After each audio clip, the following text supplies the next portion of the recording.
can't buy. It resides between my eyes. Walked through the fire, came out better on the other side. See, life's like a beach if you find the sand. And right now, I feel like 100 grand. You are listening to Inspired Insider with your host, Dr. Jeremy Wise. We are doing a deep dive analysis into client stories, which then gives you all the answers, all those questions about marketing, and also is one of the ultimate sales tools. And the customer stories have to answer all the questions. You know, do you understand my problems?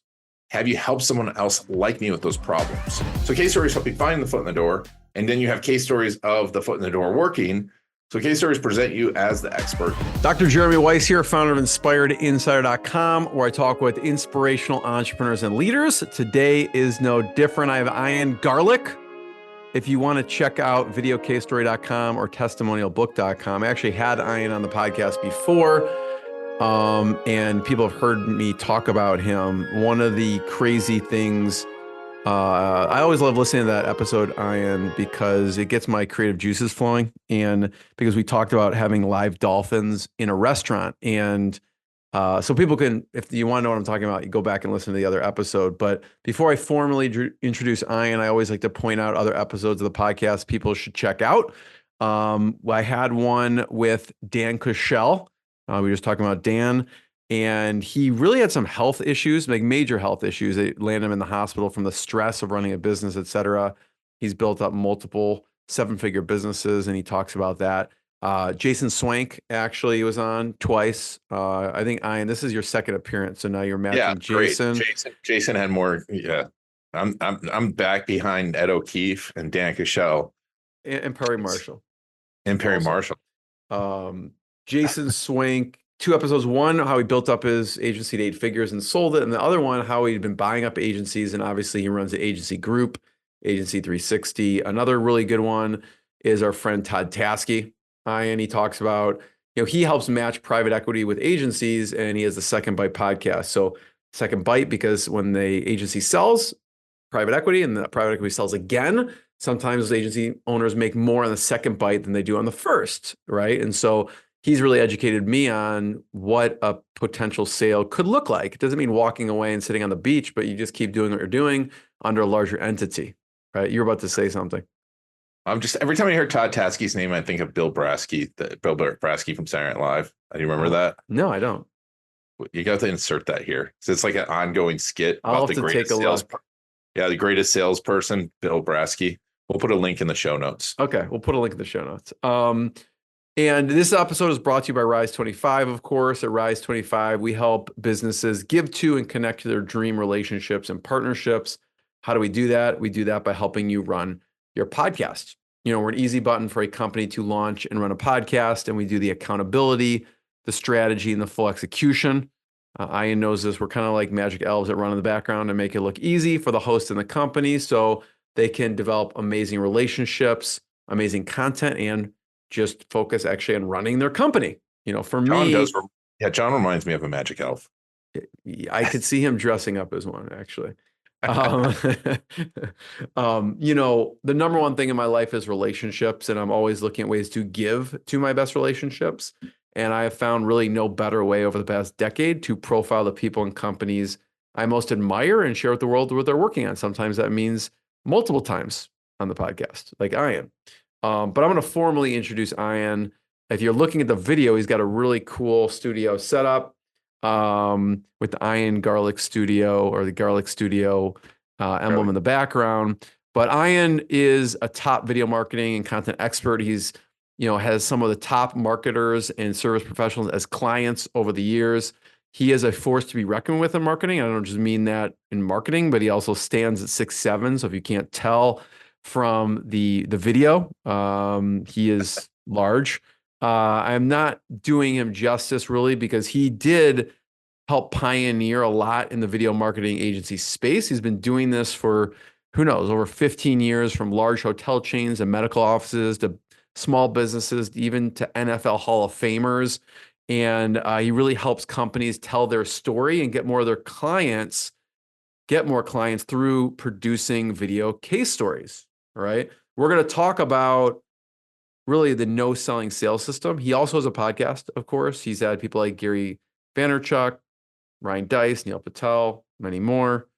Ian, thanks for joining me. Jeremy's been on like 10 times on my podcast.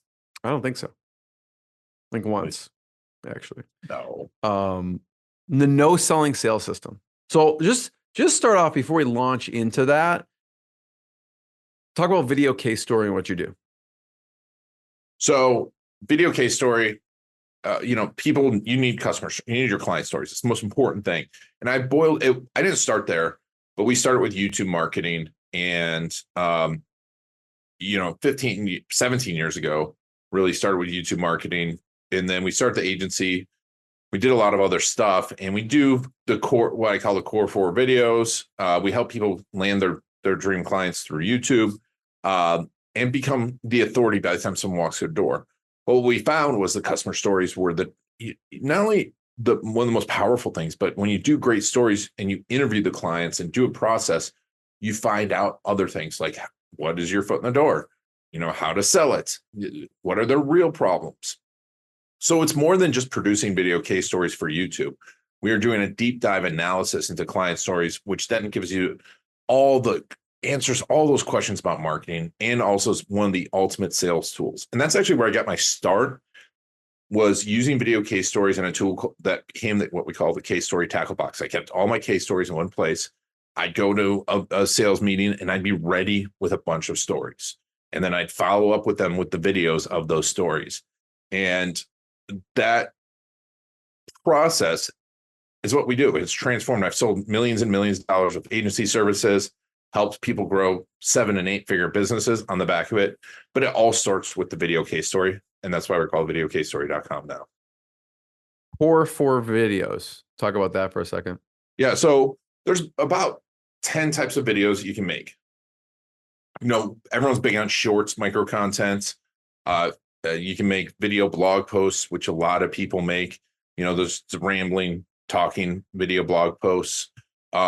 You can make, video case stories, which is a big one. Obviously, that's one of the core 4. Your video FAQs in your business, another one of the core 4. Your about us and your process video. Those answer all of the core questions when someone is about to purchase services like yours. So those are if you focus, I have clients, I just got an email from a client the other day who we had a VIP strategic shoot for him 10 years ago. 10 years ago, we shot the videos. He's been using them for 10 years on YouTube and landing $100,000 clients. He's like, I think it's about time for us to make new ones. That's how powerful they are. And a lot of people want to go start with those video blog, those influencer type blog posts. I think, like a YouTube show, like interview style, definitely a great, powerful video, but you need the core 4 videos to convert the people. And if you start there, then you can move out to make the other types of stuff. You talk about in the tackle box, right? Mm-hmm. Yep. You have a book. Well, if you go to testimonialbook.com, so it's not shocking that there's a big fish on there. If you're watching the video here, I know you were holding it up too. Video testimonials that land the big fish, and then collect, craft, and deliver video case stories that will explode sales traffic and make you love your business even more. What I love about books is people pour their heart and soul into it, and they spend a lot of time on it, really crafting it. And I listened to your book, obviously, and you can get a lot of knowledge from people who wrote a book. It's crazy. What's one of the favorite parts in the book for you? My stories about you. I don't remember them. I don't, I think the book, it tells you exactly the process to do what we do. It wasn't this, like glorified sales letter. Now, has our process evolved since I wrote the book? Yes. But my favorite part is, just are the stories in it of the people that we helped, and the stories of the ways that you can use video case stories throughout your sales and marketing. We'll talk about sales today, but they just can be used everywhere if you have great stories. And I think that's my favorite part, just like all the ways that you can use it. That Swiss Army story, the Swiss Army knife, that's all I always loved, is that one thing that could do everything. And that's what these are. Now, are they a silver bullet? No, you have to use them in a bunch of places, but when you do that, you're going to win. Let's talk about what places people can actually use them, and just correct me if I'm wrong, because we can walk through it. But if we look at the process, let's just zoom out for a second. Yep. For leads, like getting leads in the door, like inbound, right? That's one we'll talk about. Then that leads to a discovery call. How do people use? We'll talk about how people can use it in discovery call. That leads to a foot in the door, right? And you'll talk about the difference between strategic and a product service. And then that leads to a project, which could lead to an ongoing service if you have one, right? So these pieces. Yeah. Let's start with, and let me know if I missed anything. I want to start with the leads part and like how people use it. But I know you have there's 12 ways people can use case stories. So whichever way you want to go, if you want to start with just how do people use it to get leads in the door to start. And I want to back up a little. Yeah. Because, if you use them to write, there's a difference between testimonials and case stories. So if someone's like, I've got testimonials won't work for any of this. Someone saying how great you are is not going to work for this. Yeah. Let me show your site here. It's just your tagline here. Is testimonial stink. It's because you've got to listen to your customer stories. The customer stories have to answer all the questions. Do you understand my problems? Have you helped someone else like me with those problems? How does this work? How long will it take? What can I expect for results? And will this work for me? These are all questions that are in people's heads that video case stories can overcome. And you have to do different varieties. We have to have different hooks, different angles. I talk about all that in the book. And there, I don't think we'll get to all the places, but there's over a dozen places throughout your sales process alone that you can use case stories. And if you go to videocasestory.com/rise, I'm going to send you a list of, all the ways that you can add 10 more sales in the next 90 days using case stories. I don't know if we'll get to all of them today because it'll be like 4 hours of it. But we'll link up videocasestory.com/rise, where I know you have a kind of a foot in the door worksheet and then how you get those 10 more sales. But so out of the 12, what's one or two? Like, just give an example. I think, the most powerful places that you can use it in the sales process is once someone raises their hand. So, we can get a lead generation in a second, but most people are not marketing to their prospects. This is a big problem because you get the lead and you're like, this is a crappy lead. And I'm like, yeah, it's a crappy lead because they know nothing about you, right? You do all this lead generation and then you expect when you get on a call that they know everything or you can explain in an hour. But case stories pre-discovery call, you should be using cold to warm case stories. Dot & Co does that before they get on discovery calls, and they're a fractional account manager, management company. Taylor's awesome. She's been on your podcast, I think. Link to that. But they use it pre-call.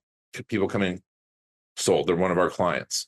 I know Solutions 8 use case stories throughout their retargeting. It was their number one retargeting video. So this is in people that are in the funnel, right? They're retargeting to them so that when they come on, they're pre-sold. And those are two of the ways that I use them. And then what I always do, that's why it's important to have a tackle box.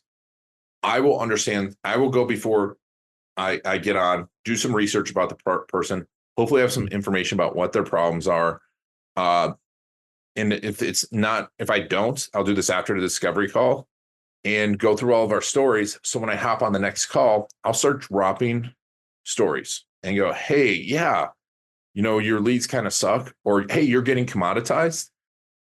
Case stories can help prevent commoditization when they're combined with the foot in the door. And so this is very meta.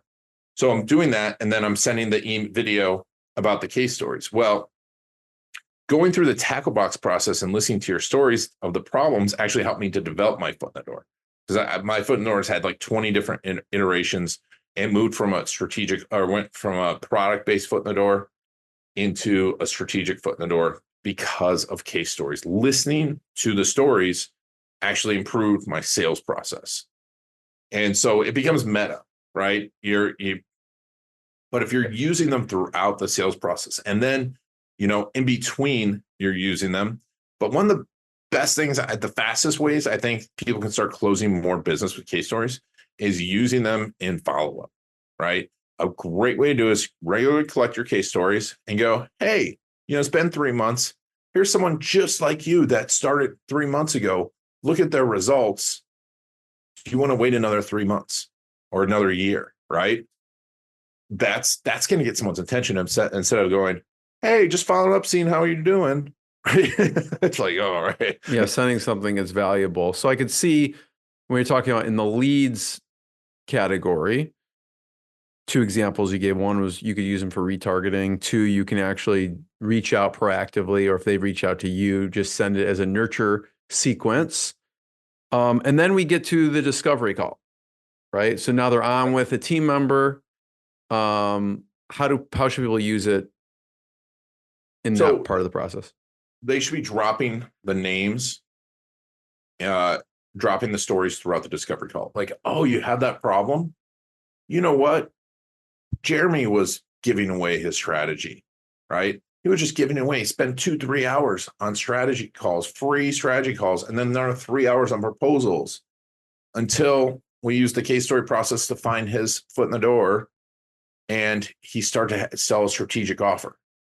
I'm going to send you that story later, right? You just weave that in, but you have to prepare ahead of time, and you have to know them. Because one of the things I did early on is I'd have all these stories, and I'd be like ready with all these stories, and then I'd try and cram all the stories in. But if you have a bunch of stories, or like at the end, oh, I forgot the story I got to tell you.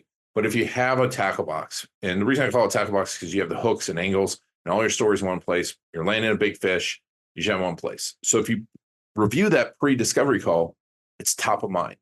And then during the discovery call, you talk about it. And after the discovery call, you send over the videos. I want to point something out. It also helps train staff. So if you're bringing on a new staff to sell, if you have you helped us, of course, if you go to rise25.com/case studies, we have them on there, and that helps train our team to share them. Yep. Yeah.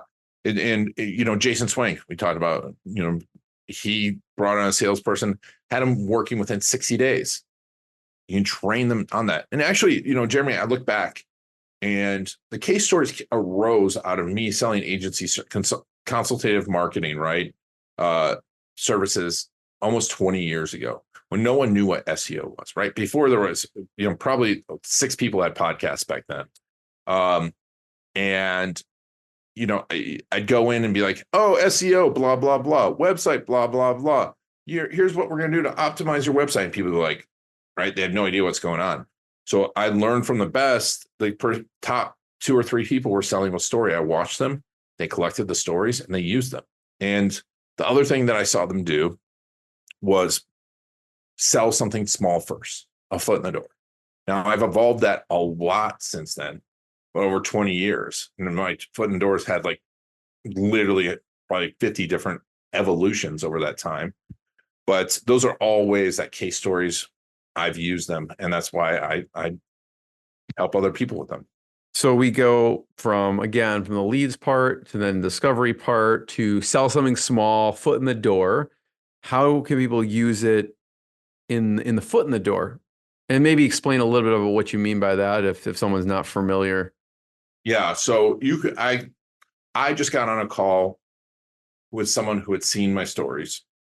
Now, I obviously have a book, so there's a little more authority, but they watched all of our YouTube videos. They saw me on a podcast, and they picked up the book, read it, booked an appointment, and they wanted everything. But I'm like, hey, let's stop. Let's get the strategy down first. Right. And I told stories of why the strategy was so important. and I don't remember which stories I told, but I sent over some stories afterwards. But that's a foot in the door because I sold strategy first, but it's an offer. It's a strategic offer. It is, I'm not selling it like, hey, you need to buy strategy. I built out an offer. And the case stories helped me find that offer, find out what problems I needed to solve first, what problems I could get big wins with. Because at first I was selling just case stories, just the videos themselves. And when we moved over to this case story method, and I realized I was selling a product, I wasn't selling a full solution, a full So offer. you, before, like the before and after, before you get on the call and be like, hey, we can do, your core 4 videos, we can do 10, case stories. And now you're like, we need to set up a whole strategy around how do we structure it so it meets your business needs and what you need to do first. Is that right? I don't even talk about our services before a discovery call. And in this case, the person knew that they want a video on YouTube, right? Because they saw me talking about that. But I just talk about results, the case story results. And I go, to get there, we need to do X, Y, and Z. These are the problems we need to solve with yours, right? You don't have differentiators. We're going to find those in your case story process. You have testimonials. You don't know what's different about you. You don't have stories that are going to shine. And then when we do other content, you need to differentiate yourself too, right? So you don't look like, this was an attorney, you don't look like everyone. And it's like, yeah. Well, then we're going to do that through the case story process. We're going to listen to your clients and hear what they have to say. And then on top of it, we're going to have videos done, and we're going to build out a strategy. So first you convert more, then you attract more, and then you get more, just general authority out there. Like, okay, now our offer is a little different than that, but that's how we develop the case story process. I don't talk about our services ahead of time, because if you talk about service, you can say you do that, but let's talk about what your real problems are. Because when you talk about just those services, you pigeonhole yourself into that. Like we've talked before, like if you go back to the beginning of the podcast when Jeremy's talking about what he does, the podcast was at the end. The podcast is the tool to help you connect with your clients, your Dream 100, stay top of mind, give them, attract them, all that stuff. That's the difference in selling that. And that's the difference with the foot in the door, is because you're like, hey, the first step to doing this is this. So we have leads, going to the discovery, going to the foot in the door. And then after the foot in the door, you lay out the strategy. And then the next step would be for you to do it, whether it's a project or ongoing. How can people use the case stories going from the foot in the door to actually the project or ongoing? So up until now, we're using cold to warm. So cold is problem aware, warm is solution aware. Maybe the solution being, YouTube with us, or I need customer stories. And then now hot is provider aware. Why are we better? Why are we the best? And so we do a different version of those case stories, talking about, hey, we've got, we really dive deep. We've been doing this for 20 years. We produced over 20,000 videos. We have all these famous clients. We get results both short-term and very long-term. Our clients have gotten results for 10 years from their videos. We had, Marty, who closed Delta and Nikon from his videos because of us, and he talks about why we're great. We send those over, right? So now it's really those and there. And we will use those, and I use them throughout the foot in the door too. You go, well, you need to do this, and this is why it worked for someone else. There's Gino talking about it. I'll send some of those over that are really hot, warm to hot. Now, those will be closer to testimonials. They're still stories. Additionally, once you go through the foot in the door and send over a list of all the things that you're going to do, I don't make proposals anymore. So that's why, we're going to have that foot in the door designer. That's going to save you. Literally, I did some math on it. Save you something like 40 hours a month on proposals if you're just doing one proposal a week. Think about 2,000 hours a year doing the foot in the door process, a strategic offer foot in the door process. So if you have a strategic offer, now the services are just logical. And now you have on the list of services, you have people talking about that service, not you doing that service. Those are hot case stories. And it's like, and that closes 32% more clients. And what's great about having those case stories on your proposals, especially if you're working with big clients, is you don't get to talk to 75% of the decision makers. You're talking to one person who's trying to go out and sell your services now to someone else. You have case stories on there, video case stories, and they're like, oh. And you could have multiple team members. We've done doing some case stories where it's like, we have the CMO, we have the SEO expert, we have 3 different levels of experts in the case story of people that worked with the agency. And so those go on your proposals, bam, you're rich. I want to circle back to the foot in the door. Bam. That's it. Bam. So I like to see, thanks for kind of walking through the whole picture from the kind of the leads part to the discovery part to the foot in the door part to the project / ongoing services part. I want to circle back to the foot in the door and go a little bit deeper because I talk to a lot of people. They don't have a foot in the door. They maybe don't know what it is. And when they do know what it is, they kind of push back against it a little bit. Yep.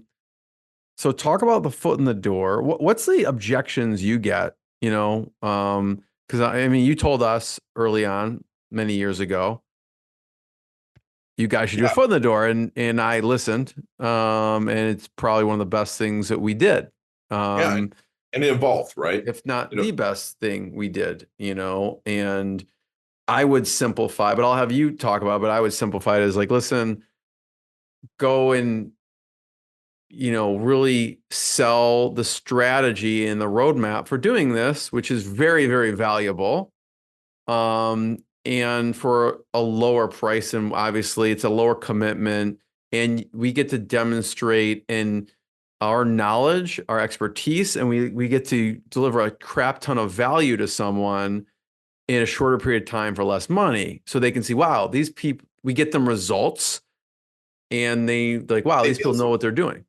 They feel something when they work through. And folks, if you're thinking about outbound, and if you're thinking about a podcast and you are selling to other businesses, you need to spend the $4,000 or whatever it is for Jeremy's blueprint. It's amazing. It's probably some of the best things you can do in the sales part. And I'm not just saying that because Jeremy's my friend. I'm telling you that because I see a ton of these. And the objections I get, the number one objection I get, well, the number one problem is when people sell a proposal. They're like, that didn't work. I'm like, yeah, because you gave them a proposal. It needs to be substantial. The number 2 problem I see is that people say, oh, my audience won't buy strategy, right? And here's the thing. We pay for expert strategy all the time. If you had a rare heart condition, right? My son Max just had a rare autoimmune disease. And like, you can go get your free clinic, right? You can go get your, go to your family doctor. You can go online and try and figure it out yourself. But when it comes to something really, really important, you are going to pay top dollar to figure out get this figured out as fast as possible. You need to present it in that way, that you are the expert in solving this problem. And this is the first step. And people pay, you pay thousands of dollars just to go to the heart surgeon and talk to them, right, before the surgery, and make a plan for it. That is the difference, is that you have to position yourself as expert, which case stories do that. So case stories help you find the foot in the door, and then you have case stories of the foot in the door working. So case stories present you as the expert, and you need to be creating content that shows you are the expert in solving this problem. Because the podcast isn't the problem, right? Needing a podcast is just being an order taker. But Jeremy solves the problem of like, hey, do you want more referrals? And do you want to talk to your clients easily without ever having to cold call them again? The podcast is our tool to do that. Right. That's just, and the first thing you have to do is Thing with the, the video, when we talk about the video case story, and that's why I think why you call it the no selling sales system. It's a no selling sales system because you're not selling anything. You're taking people on a journey of understanding step by step, right? First, you analyze what the real problems are. Then you go, here's the diagnostic tool, my strategic offer that's going to take you to the next step. You're going to feel better, right? And then I'm going to run that with you so you understand everything that's happening and we really get a deep dive and we connect. And then from there, it becomes obvious that these are the next steps. And it's just a matter then of how fast you want to go. Because we close something like 80%, 85% of our foot in the doors. And and from there. You mean open. Yes, I do say that. I like it. I like to open new clients. Thank you for saying that. Because I think it is important. I'm not closing anyone, right? That's a big problem too. Everyone's like, I want to hire a closer. I want to hire a closer. Closers, this is a relationship that you're building, like you talk about. You don't want someone thinking this is the end of it. Your salesperson thinking this is the end of it. No, we're opening the relationship. And I never think like I'm selling anything to anyone. I'm just helping them to the next step. And because I have a system, I know what the next step is. And it's logical for all of us. And every time it grows, you do the same thing. No one starts with a $100,000 a year podcast. They grow into it. Why? Because it's making them money and they see the path to it. Talk about the foot in the door worksheet a little bit. I know if you go to videocasestory.com/rise, you can download it, but what are some things in it? So the foot in the door worksheet, some of the key criteria is going to be figuring out the elements of your foot in the door. What if doing a brainstorming session? And if you have one going, is my foot in the door correct? Because a lot of times people think that they have one and there's a reason that it's not working. And I hear like you said before, I hear it all the time. It's like, I tried the foot in the door, it didn't work. Like if you go through the worksheet, ask all the questions in there, you'll find out why the foot in the door is not working for you. And also you'll find out what to do to fix it. You said there's a common mistake with people. It's really a proposal. It's not a foot in the door. What are some other mistakes people make with the foot in the door? Another big mistake is they're like, I'm going to go make this all awesome. And I'm going to make this big, huge package and do all the branding and blah, blah, blah, build out the funnels and lead magnets. I'm like, that is the biggest waste of time. It's basically, I've heard you say that's a project. It's not a foot in the door. Well, not only that. Well, yeah, if you build a project out, that is not a foot in the door. It should be a strategic offer. It should not be a project. It should not be a product. Because the problem, I've done this before, like I said, with case stories. You sell a case story, it's not a logical step into the next aspect of it. So you might sell, Jeremy could sell podcast gear, right? I mean, it's number one thing people ask Jeremy, I'm sure, is what's the gear I need? All right. And then how do I get more viewers? He could sell both those things. It's not going to get the results, right? Or set someone on the path to results. That's a big mistake. I think, trying to brand their foot in the door and get it all ready to sell and be like, I'm going to get my foot in the door. And it's like 6 months later, it's like, oh, it's almost there, right? Not getting out in the world. When I work with someone, I just did this with an agency owner who we went through their tackle box on last Saturday, and they are testing out their foot in the door on Tuesday, right? The only reason they didn't test it out on Sunday and Monday is because they were traveling. But on Tuesday, they're testing out their foot in the door. The foot in the door is going to evolve. The foot in the door, that's a big, don't think that you're going to get it right the first time. You need to be testing it. And don't try and make a ton of money off of it. That's another thing I hear from people is like, I'm going to charge $3,000 for this SEO audit. Audits aren't a good foot in the door because you're just causing pain. But, an SEO strategy, that's it. And finally, if it's not an offer, that is a huge, huge, huge mistake in the foot in the door or with a strategic offer. An offer, you're not just selling, you have to sell benefits and solutions to problems, not just like, hey, I'm going to create a strategy for you. I remember when we were talking years ago when you're like, you need to do a foot in the door. I'm like, what's a foot in the door? And then I'm like, oh, that makes perfect sense. Right. And we just went out and ours has evolved a lot, right? It started off, I'm like, listen, I don't care about the money, right? It was like, we charged like, I forgot what it was, $100 or something. We went back to the past people we've talked to and said, we're going to just try and over deliver and deliver this like whole plan for ROI for your podcast and talk with them about it and say, we're going to raise this. So if you want in at the $100, because we want feedback, right? And we are totally honest and transparent. Like, we have not done, I mean, we've done this many, many times over 10 years, but we haven't delivered it in this format before. So you have to give us feedback. We're just going to charge you $100, right? It's just almost like just showing a little bit of commitment, right? Because I don't know if people actually want it if they don't pay. So, and they value it more. So we did that. It was like one session. It's obviously grown over the course of time.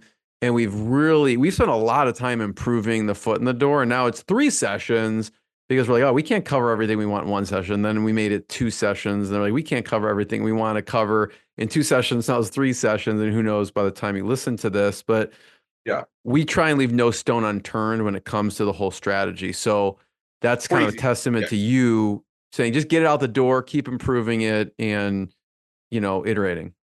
Yeah. And you dedicate yourself to it because the foot in the door sets up the rest of your relationship. When you open the foot in the door, right? When you open it, that's literally the foot in the door is opening a door. And that's what it is. And so because yours is a strategic offer, everything spills into the rest of the relationship. And yeah, you've done a great job of evolving it and talking about it. And, we've talked about it a lot and looked at what we can improve. And, and I think that's another thing. It just can't be done in a vacuum. That's why you have to listen to your customers. You have to execute. You should get, we help people with it, but because it's using case stories in your foot in the door is the best in the world. And that's where, the case story tackle box has become amazing. I think one of the best foot in the doors along with yours, because it helps people. It genuinely helps people. How do you structure your tackle box? Like, give people a little overview. So how do I structure it? It's a relatively simple process, but it's talking about their favorite, like really analyzing who are their perfect clients to replicate and their future clients. Because we want to tell the story of this person that maybe we're not working with right now, that we want to, and do a deep dive into the story components. So we do a deep dive inside of this document. And when you do that, you start to find angles. You start to find patterns.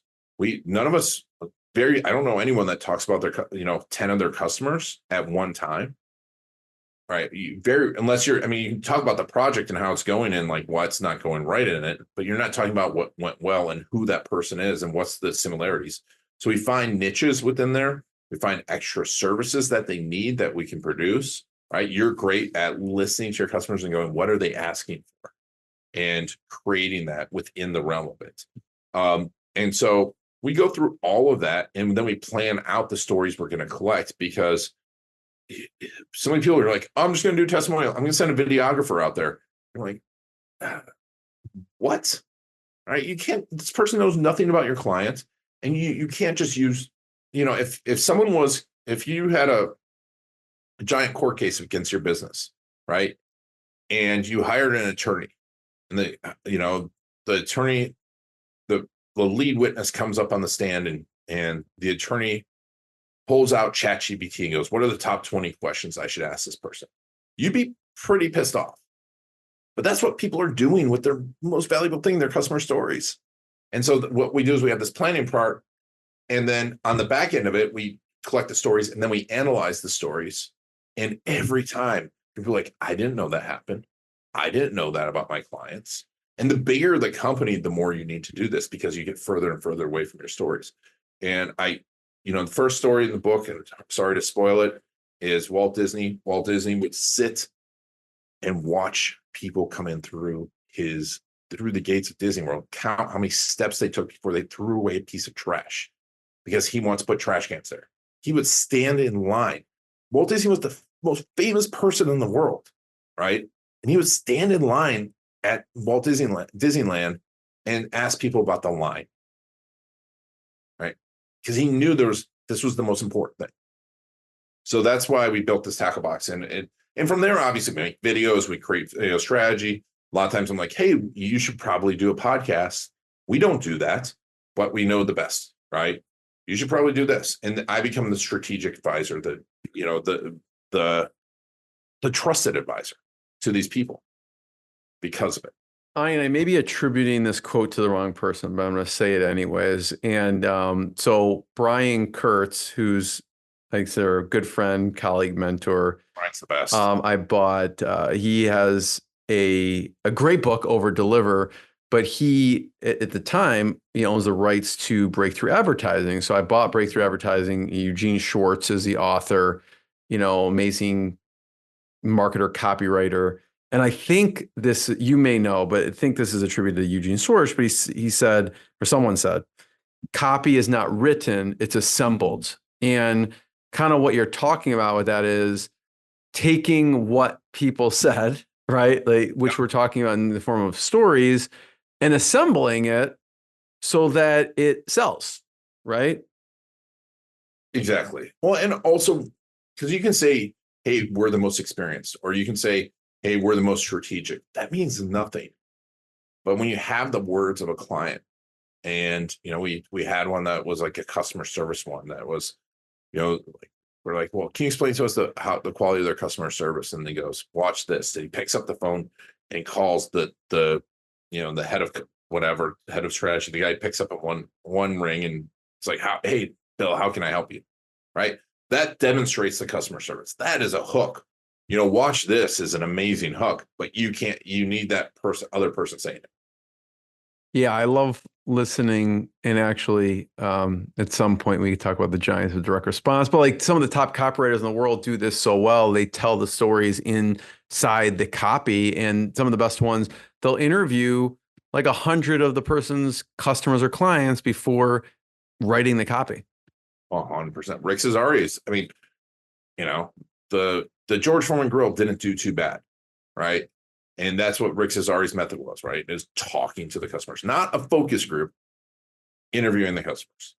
One of my favorite infomercials of all time is the Blue Blockers, right? And what was Joe that? Sugarman. Yeah. Joe Sugarman. But it was, the guy doing the rap. That was a man on the street. That wasn't planned. Everyone going, oh my God, I could see everything, right? It wasn't, well, the Blue Blockers have UV protection of 98% and blah, blah, blah. Right. They throw that in there for logic, but it was people's reactions to putting on the Blue Blockers for the first time. They're still selling them. Joe's book on copywriting is one of my top 3 of all time. If anyone, it's the Adweek Copywriting Handbook. It's fantastic. I actually was able to spend some time when he came through Chicago. May he rest in peace. He gave me his book, signed it, and I devoured it. It's fantastic. There's a PI attorney. Maybe we'll give a real live example of maybe it's from lead to discovery to foot in the door to project. There was a PI attorney. If you want to walk us through that journey for a second. Well, I think I mentioned it earlier, but it was basically he walked. He saw me on a podcast, looked at my YouTube videos, got the book, read the book, and then hopped on a call 3 days later. At that point, got a bunch of case stories, heard it all working. And 38 minutes later, because I was selling a foot in the door, and my foot in the door is expensive, but it was like, oh, I want it more. But I'm like, no, this is where we're starting. It was a no-brainer for him. Like 38 minutes of me talking to him. The only reason we talked for 38 minutes is because we hit it off and we had a great time. Because he was, you know, I hopped on with another client yesterday. Same thing, right? It's like, hey, this is what's going to happen. They're like, okay, I've been listening to your, listen to the podcast. I watch your videos. I knew you. So that's a part of it, but it's a no brainer. When someone doesn't see all your stuff, it takes a little more selling with the foot in the door, but you don't have to jump through all the hoops. It's like, hey, here's the first step in this. And it's a small step, but we're going to figure all this out together. And there's a lot of ways, to sell that and create an offer. But once you get good at presenting that offer, it is super easy. And because it's just the next logical step. I did one, I did these at several trade shows. I did one for tax accountants and I closed like 10 people on there. 2 of them are still clients that have purchased, spent hundreds and hundreds of thousands of dollars with us.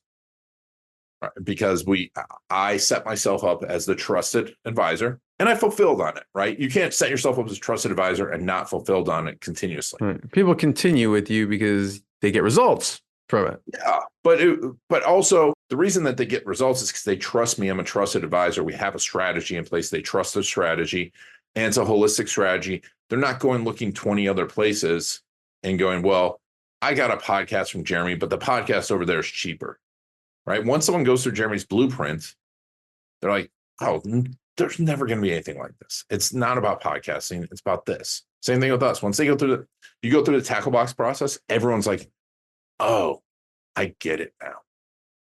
And I can make thousands of videos, but that's the experiencing it with me.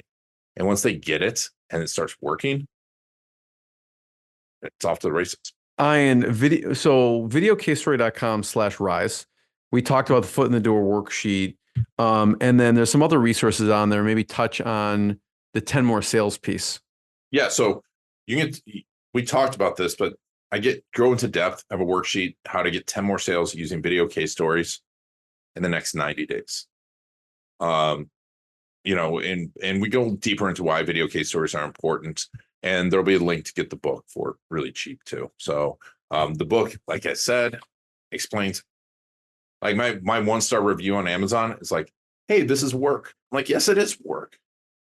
This is work. Yeah. Like someone's, because most That's people are hilarious. Most people are used to, I'm not going to call anyone out, but they go, oh, you can sell $100 million. All you have to do is this little book worth of stuff to sell $100 million. I'm like, all right. Whereas this is like, hey, this is the starting point. And these are the things you need to do to get started, but the exact things you need to do to get started. This is exactly how we do it. And if you want our help doing it, if you want to use the tackle box as your foot in the door, become authorized, call me up. I'll help you out with that too. I want to be the first one to thank you. Thanks for sharing this. I've learned a lot from you throughout the years on a variety of topics and resources. I want to point people to check out, they can go to videocasestory.com to learn more. They can go to testimonialbook.com. Obviously, I got your book on Audible, so you can go to any place to get it. And also, obviously, if you want those resources we talked about, just go to videocasestory.com/rise, and those will be there. Any other things, any other places I missed on that? I mean, get the videocasestory.com/rise, get the foot in the door grader, get the 10 ways. And from there, we'll send you links to the rest of the stuff. But those 2 tools can transform your sales. Whether you're an agency, you're a lawyer, if you're doing consultative sales, this is the best thing I've ever found. I want to just show one quick thing before we end. We do have, obviously, testimonial book. We do have videocasestory.com. And most importantly, we have Tales of Bill Brasky. You looked it up. Which is Holiday Inn. There's another one that's Brasky's Buddies at Chuck E. Cheese. So I actually had the founder of Chuck E. Cheese on my podcast, Nolan Bushnell, who is Steve Jobs' mentor. And he's also the founder of Atari. So that is an awesome episode to check out. as well. So I can't wait to check it out. there you go. Videocasestory.com, more episodes of the podcast. We'll see everyone next time. Thanks, Ian. Thank you. What I got, you can't buy. It resides between my eyes. Walked through the fire, came out better on the other side. See, life's like a beach if you find the sailing right now. I'm feeling like 100 grand.